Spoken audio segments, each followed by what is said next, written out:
Wisdom seeker.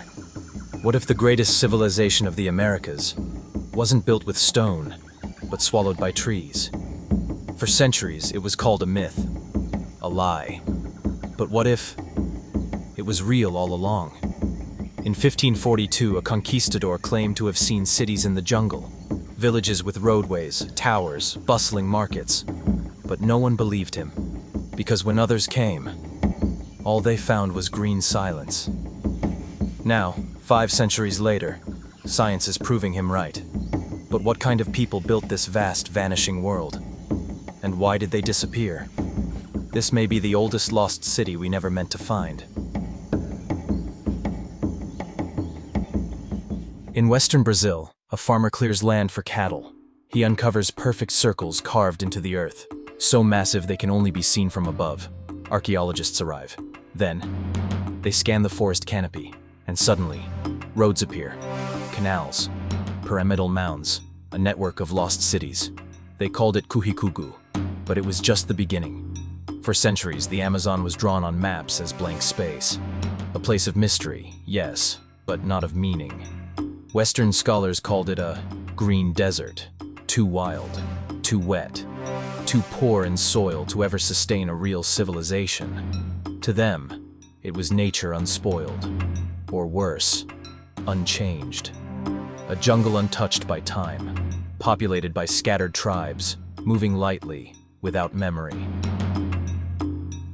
But the forest remembers. It always has.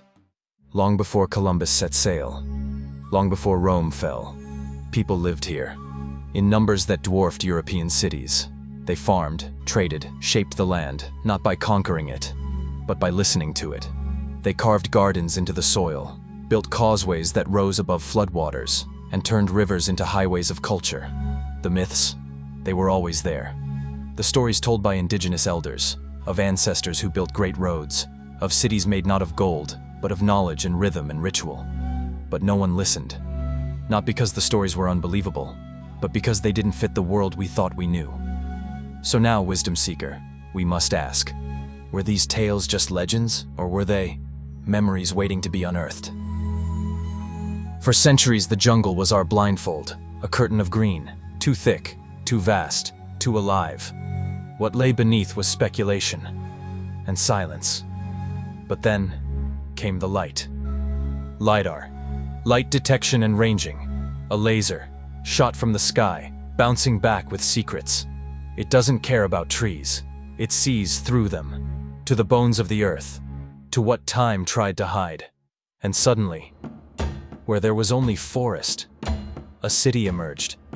Not one, but dozens, laid out with precision, interconnected, breathed into being again by beams of invisible light. Plazas shaped like eyes, roadways aligned to the stars, defensive ditches, ceremonial mounds, a world buried for 1,000 years, now glowing on the screens of stunned archaeologists. And what they saw was impossible. A network sprawling across hundreds of kilometers, like stars in a forgotten constellation. Each one, a memory. Each one, a question. Who were these people? How did they build this world? And how could we have missed it for so long? Wisdom seeker, what if the jungle itself was once a garden? Not wild, but designed. What archaeologists once called villages are now understood as complex, coordinated hubs, connected by roads straighter than those built by Rome. Some stretched for over 30 kilometers, lined with embankments and guideposts, threading through the trees like arteries of a forgotten body. But these were not cities of stone and marble. They were cities of soil and soul. Their architecture breathed with the land. Homes built on mounds to rise above floods, reservoirs and canals that welcomed the rains, earthworks that turned chaos into rhythm. They didn't tear down the forest to dominate it. They listened to it. They danced with the rains, sang to the rivers. The forest wasn't an obstacle. It was a partner. And when night fell, the city didn't sleep. Fires burned in clay towers. Dancers moved in spirals beneath the stars.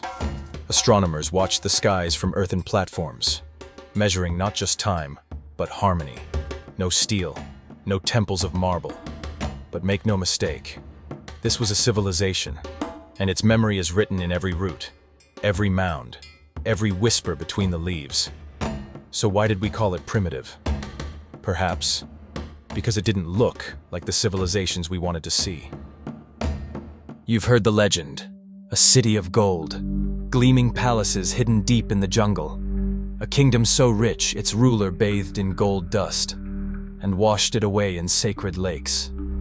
They called it El Dorado, the Golden One, and it drove men mad.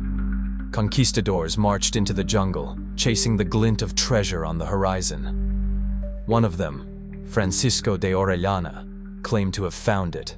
Settlements so vast they stretched for miles, markets, roads, civilized order in the heart of chaos. But when others returned, they found nothing. Only silence, only trees. The forest had swallowed it whole, as if it had never existed at all. And so, the tale of El Dorado became myth, a fever dream, a lie told by dying men. But what if they were looking for the wrong kind of gold?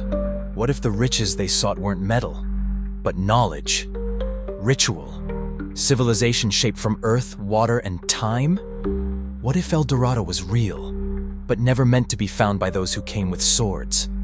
What if it was never made of gold, but of earth, fire, and human memory? And then, silence. In the span of a single generation, it was all gone. The great roads were walked no more. The fires in the plazas dimmed, and the music that once echoed through the trees vanished. No armies came. No war was waged.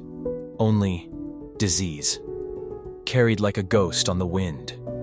Smallpox, influenza, plagues that struck before a single colonist arrived, spreading faster than footsteps, wiping out societies who had no defense and no warning. In days, entire villages fell ill. In weeks, their stories faded. In years, the jungle returned. It didn't rage. It simply grew. Roots cracked plazas, rain erased walls, the canopy closed, and the world forgot. For so long, we measured civilization by what could be stacked in stone or carved in empire.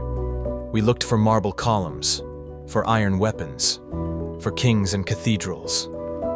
But here, in the Amazon, was a civilization that chose a different path. They built not to dominate, but to listen. Their calendars followed the rivers. Their cities breathed with the seasons. They shaped the land, yes, but always in harmony with it. We are not just rewriting history here. We are redefining it. This was not a forgotten people. It was a forgotten way of being. Is it possible that the forest was never wild, but designed? We thought the jungle was silent, but it was only whispering, and for centuries we weren't ready to listen. Beneath the vines, beneath the roots, beneath the forgetting, there was a memory of a people who lived not in defiance of nature, but in rhythm with it. What else have we mistaken for wilderness? How many cities lie buried beneath the myths we dismissed? What truths have we called legend, simply because we could not see? If you long to walk where history was lost, if you believe that myth is memory, then walk the next trail with me.